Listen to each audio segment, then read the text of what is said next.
eto, umiiyak na. Yung isang sympathizer.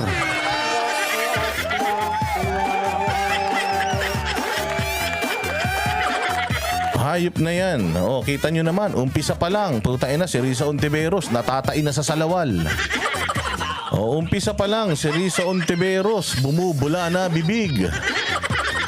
Umpisa pa lang, si Risa Ontiveros, Diyos mio. Ay talaga naman. Oo, nauutot na.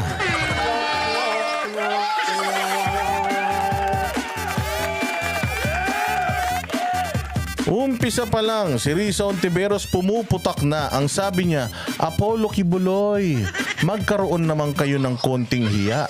Aba, Risa Ontiveros, ikaw nga walang hiya eh. Ikaw nga walang hiya eh, nandiyan ka eh. Ikaw nga eh, may issue ka sa PhilHealth, nandiyan ka pa rin eh. Meron ka pang issue ng witness tampering, nandiyan ka pa rin eh. Oh, sabi niya para sa isang taong humaharap sa patong-patong na kasong kabilang ang human trafficking at child abuse. Utangin na ginamit mo pa yung child abuse, Risa Ontiveros. Para sa taong humaharap pa lang sa patong-patong na kaso, humaharap pa lang sa kaso. Ang kapal ng mukha mo, Risa. Imaginein mo, kaso pa lang, hindi pa napapatunayan na may kasalanan si pastor. Nanggagalaiti ka na, aba punyeta ka. Anong masasabi mo kay Franz Castro na hindi lang humarap sa patong-patong na kaso, na convict pa bilang child abuser?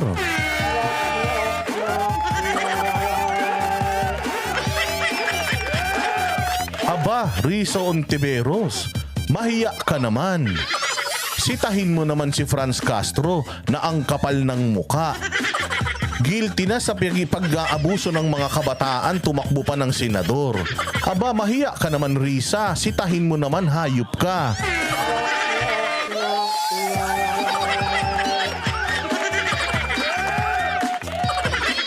Oh, ano, Risa, nakuryente ka.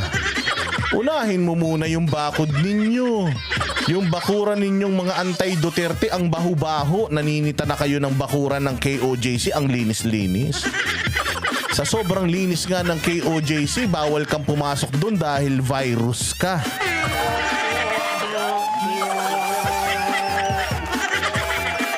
Magandang evening po sa pinakamalupit na joke na pinakamalupit na bossing natin dyan sa Japan, si Virginia Puruya na nagjo-joke lang.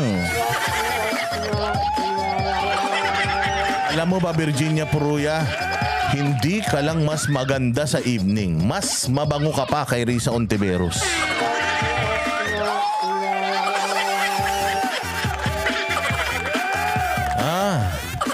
Mahiya ka, Risa Ontiveros. Ang kapal ng balat mo.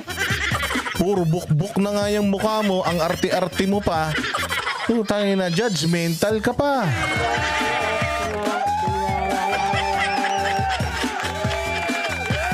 Sabi nga ni Nanay Morning Dew, Pastor, may the Almighty Father through His Son, Jesus Christ, grant your aspiration to be senator for the good of our beloved country. Actually, Nanay Morning Dew, it is not just Pastor Apollo Kibuloy's aspirations.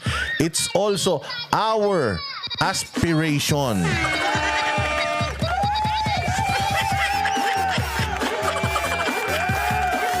Ayan na, kaya Risa Ontiveros, mamatay ka sa inggit, gusto mo ngayon na.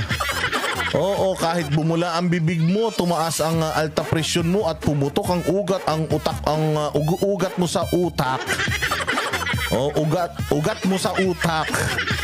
O, kahit tumutok pa yan, wala kaming pake. Hindi mo kayang pigilan yung inevitable. And the inevitability of a Pastor Kibuloy, a zero corruption, and ang leader ng mga magagaling na mapunta dyan sa Senado, baka sakaling ipag-pray over ka at maghimala siya, magkaroon ka ng utak at konsensya.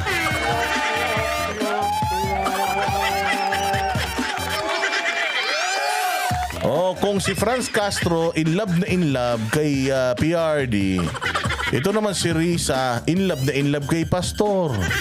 Oy, Risa Ontiveros, 74 na si Pastor, mas makinis pa mukha niya sa'yo. Oy, Risa Ontiveros, hindi ka pa nakakatulong sa bayan. Yung mga pinamimigay mong kahon sa DSWD yun, hindi yun sa'yo, pera namin yun. Kapal ng mukha mo, baka kahit lupa sa paso, wala ka pang naidodonate, kupal ka.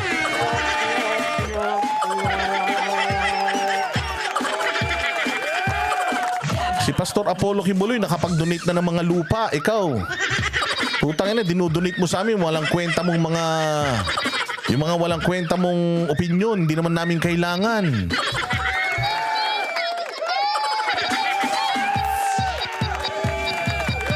Wisit. O, ayan. Ilagay nyo dyan sa comment section kung gaano kakupal si Risa. Bilis.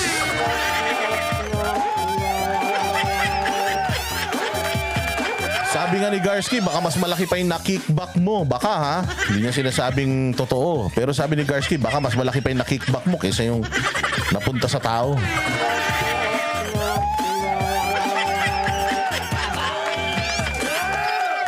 Zero corruption. Sampal sa mukha ni Risa Ontiveros yan eh. O, wala daw ganyan sa Senado. Bawal daw yan.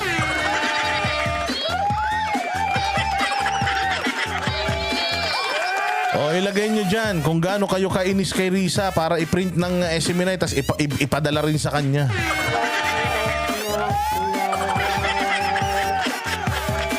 Sabi ni Diego Latido, dati puro bukbok ang mukha niyan. Nung hindi pa senador, bakit? Kuminis na ba? Pucha, hindi ko nga alam eh. Hindi magpaano to, pest control.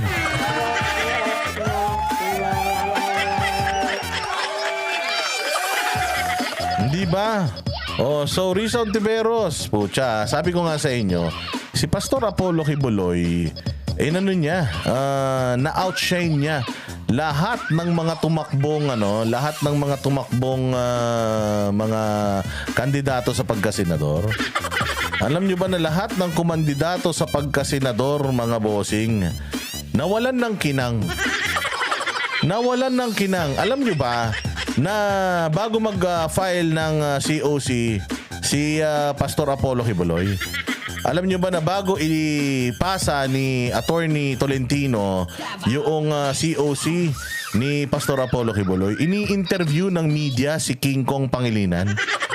Ini-interview ng media si King Kong Pangilinan. Pinagkakaguluhan si King Kong. Tapos biglang tumayo yung spokesperson ng COMELEC, tapos in-announce niya, Pastor Apollo Kibuloy just filed his certificate of candidacy. Pucha, lahat ng tao nawala kay King Kong. Nawala kay Kiko Pangilinan, lahat ng tao napunta kay Doc Marlon Rosete at saka dito kay Attorney Mark Tolentino.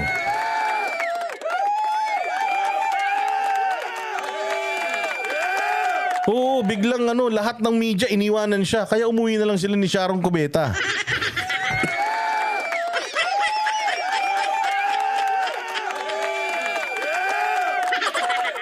Hindi totoo yun. Oo, totoo yun. So, bigla daw napunta rito, tapos lahat ng atensyon nasa kanya na. Imaginein mo ha. Pati si Willie Rebillame nag-file ng COC nung araw na yun. Napakaraming mga senatorial balls na nag-file ng COC. Pero simula pa kahapon hanggang ngayon, wala nang ibang senatoriable na pinag-uusapan kundi si Pastor Apollo Kibuloy.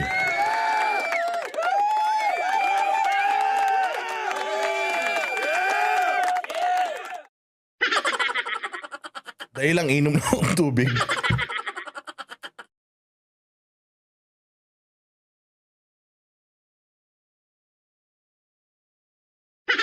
Walang iyang milk tea to, nakakaubo.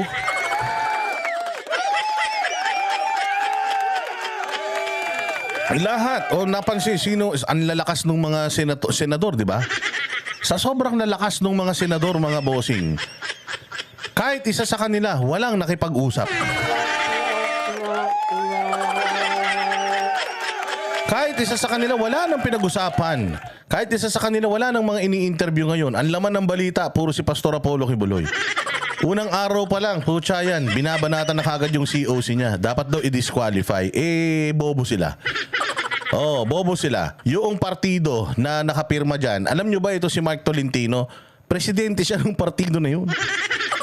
Kaya lang, hindi daw siya kinikilala di umano.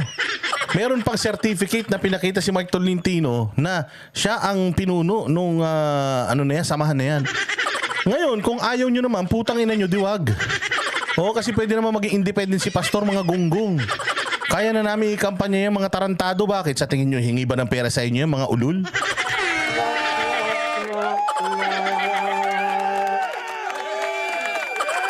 Mga kupal kayo, baka kayo pa nga ang binibigyan ni pastor ng pera eh. Kakapal ng mga mukha nyo. So kaya ni pastor kahit wala yung pirma ninyo, kahit na independent, kayang-kaya ni pastor yan. Buong Pilipinas ang mga ngampanya para kay Pastor Kibuloy.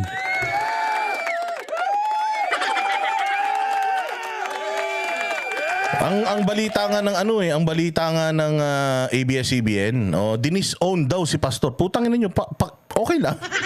Ano naman kung i-disown nyo si pastor? Niyayakap siya ng taong bayan. Sino ba yung kupal na partido na yan? Bahala kayo sa buhay nyo kung ayaw nyo, diwag.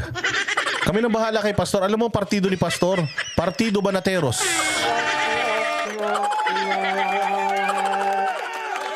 Banateros Party. Ang party na walang tulugan.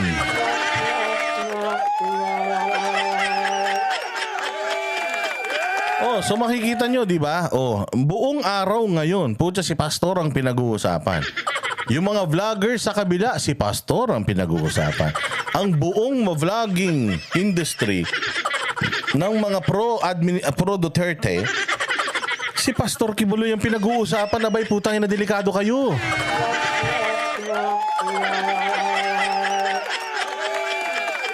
Kaya naman, ang mga makakaliwa talaga namang simula na ng putay na. Magsisimula pa lang kayo ng magsisimula pa lang kayo ng paninira nyo kay pastor, mga gago. Tagal-tagal nyo na sinisiraan si pastor, hindi nyo pa rin masira si pastor.